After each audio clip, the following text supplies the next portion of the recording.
Come on, everyone. Let's talk about sex, baby. Let's talk about you and me. Let's talk about all the good things and the bad things that may be. Let's talk about sex because it's important. And there are things that we need to talk about. How many words do we have for sex right now? And mine's out of the gutter. I'm talking gender. It's no longer just male, female, right? We have lesbian, gay, bisexual, transgender, queer, intersex, asexual. What the, right? There are never-ending words. And the thing is, we don't even know what they all mean. Intersex is what we used to call hermaphrodites. Asexual, people that don't fit into any particular label. And let's speak for a minute about transgender because that's the most confusing for most of us. Transgender man is someone who's transitioned to a man. Transgender woman transitioned to a woman. And how does it all start? It all starts with something called gender assignment. A baby is born, and you know what? A doctor has one way of determining what they are, what they have, right? So they check a box, male or female, and then the parents take that child home and they raise that child as they see fit. They say, have a little girl, they dress her like a princess, they get her dolls, and they have tea parties. But maybe she doesn't really feel like she connects with that stuff. Even though she doesn't have words to describe it, she likes trucks and football and getting dirty and playing rough.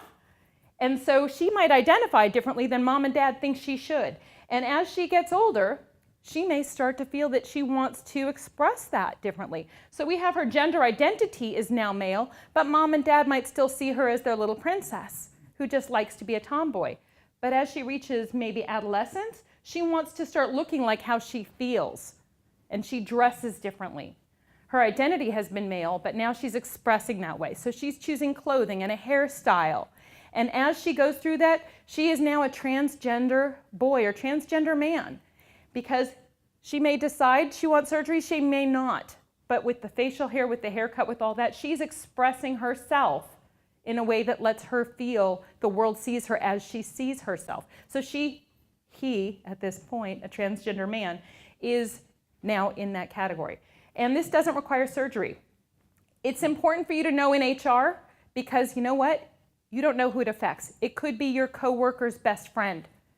It could be your client's niece. It could be the boss's goddaughter. You don't know who it's impacting. All you know is this is a growing population.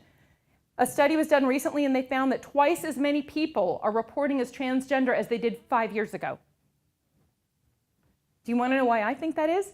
In large part, greater acceptance, and I credit millennials with that. You know what? All those participation awards, they taught them about acceptance.